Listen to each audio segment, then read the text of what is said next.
दहलीज पे मेरे दिल की जो रखे हैं तूने कदम, तेरे नाम पे मेरी जिंदगी लिख दी मेरे हमदम। हंसी का मैंने जिया जीना कैसे जिया, हंसी का मैंने जिया मेरे जिया जीना कैसे जिया, हंसी का मैंने जिया मेरे। ভাইরে যেই বয়সে ললিপপ নিয়ে ঘোরার কথা সেই বয়সে কোকা কোলা নিয়ে ঘুরতেছে। বাবারে সুন্দর মতো আম্মুকে আব্বুর কাছে রেখে তুমি স্কুলে যাওয়া।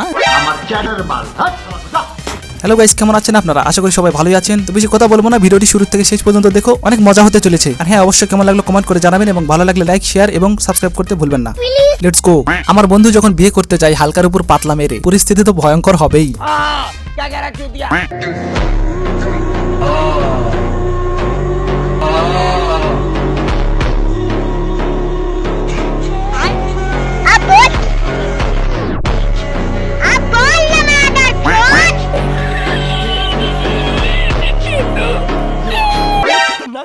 যারা বিয়ে করতে ভয় পাচ্ছেন তারা এই ভাইটি ট্রিক ফলো করতে পারেন। বিশ্বাস করুন, সারাদিন আপনার সঙ্গে আর কেউ লাগবে না পিছে।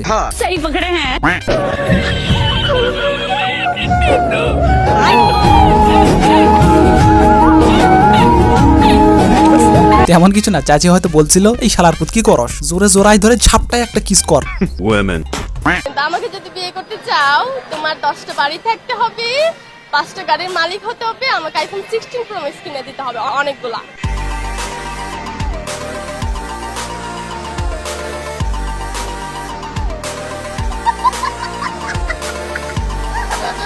সত্যি বলতে আপু, তোমার যে কথা আর তোমার যে অ্যাটিটিউড, তোমার কপালে 3 চাকা গাড়িও জুটবে কিনা সন্দেহ। আর তুমি চলে গেছো 10 তলা বাড়ি, গাড়ি ও ভরি ভরি আইফোন, মিলবে না তোমার কপালে এসব ধন। আমার দেখা দিত ওনার সাথে রসুন বেঁধে দিত, লোহা দিয়ে দিত, কিছু না কিছু থাকতো। আপু কিছু হবে না, দোয়া পড়েন, 3 কুল পড়েন, এগুলো চলতোই আর। এবং ছোটবেলা থেকে আমার আম্মু আমাকে এটাই বলতো। আমরা বলতো হ্যাঁ আম্মু কি বলে মাগরিবের পর নাকি ছাদে যাওয়া যাবে না, এটা নাকি এগুলো কি সত্য?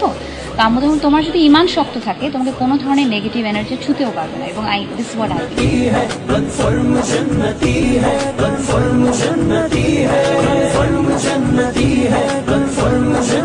কেউ নজর দিবে না গাইস, আমাদের হাফেজা ফারিয়া আপু, তিনি কিন্তু কোরআন হাফেজ করেছেন। কেউ খারাপ মন্তব্য করবেন না তার বিষয়ে। হ্যাঁ, মাঝে মধ্যে টাকা পয়সার জন্য একটু একটু কোমর দুলান, অনেক কিছু দেখান, সেটা ভিন্ন বিষয়।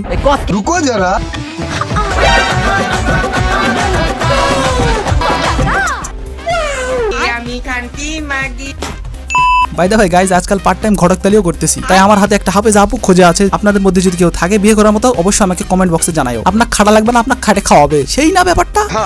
আমি একজন পরদার জামাই চাই, এমন কিছু আছে যে আমাকে রাখতে পারবেন, এরকম পর্দাশীল ভাবে 5 ওয়াক্ত নামাজ পড়ে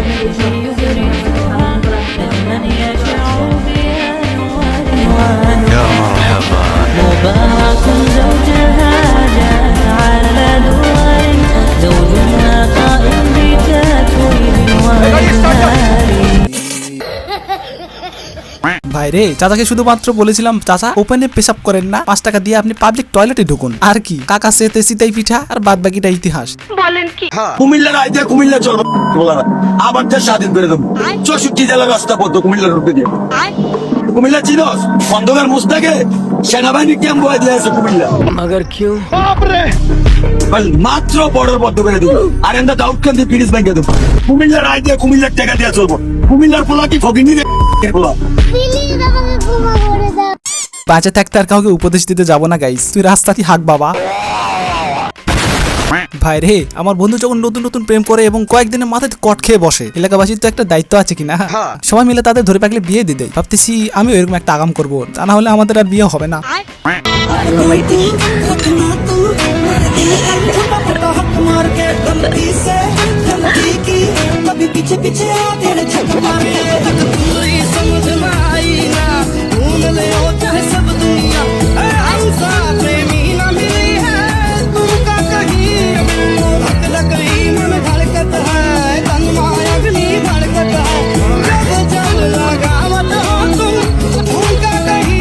যাই হোক, আমাদের বাংলার সানি আবুর তো এখন নতুন অভিমান, কেন তাকে ভাইরাল করা হলো?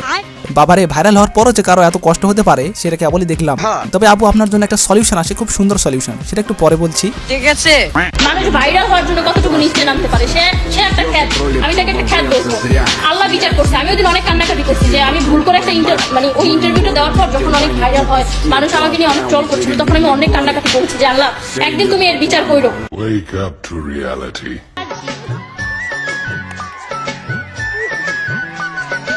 আমি তোকে খুঁজি বেড়াই সকালে দুপুরে সাঁঝে, চোখে না দেখতে পেলে মনে লাগে না কাছে। তুই যে আমার কানের সোনা, তোর প্রেমে হয়ে কানা। তুই যে আমার কানের সোনা, তোর প্রেমে হয়ে কানা। যৌবনা গুনে তোরে মরি রে, মন যে আমার করলি তুই চুরি রে। হৃদয়ে মারলি প্রেমের ছুরি, ছুরি রে, মন যে আমার করলি তুই চুরি।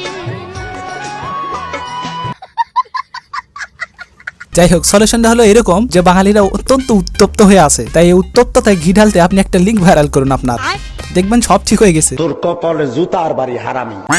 আসলে সত্যি বলতে কি ভাই, এদের কন্টেন্ট কোনো কন্টেন্টের আওতাতেই পড়ে না। বিশ্বাস করুন, এদের যদি জৌলুস না থাকতো মানুষ এদের এক সেকেন্ডও দেখতো না। কন্টেন্ট কি সেটা তো আমাদের রিপন ভাইকে দেখলে বোঝা যায়, প্রত্যেকটা সেকেন্ড আপনি দেখতে বাধ্য হবেন। স্যালিউট বস। ভালো আছেন? ভালো আছে বলে ভালো আছি ভাই, ভালো, এটাই বাস্তব। আর একটা বিষয় কি জানেন, আমার কিন্তু লেয়া ভরা নাই, এটা তো আপনারা বালারহম জানেন।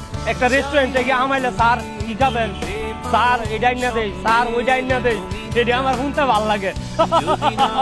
মানে কি ভাবতেছেন, মানে আমার লেখাপড়া নাই, এরপরে একটা রেস্টুরেন্টে আমাইলে স্যার সারা কথা কয় না।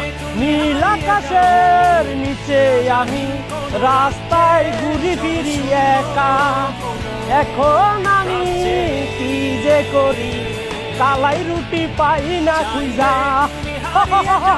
কেমন দিলাম বন্ধুরা?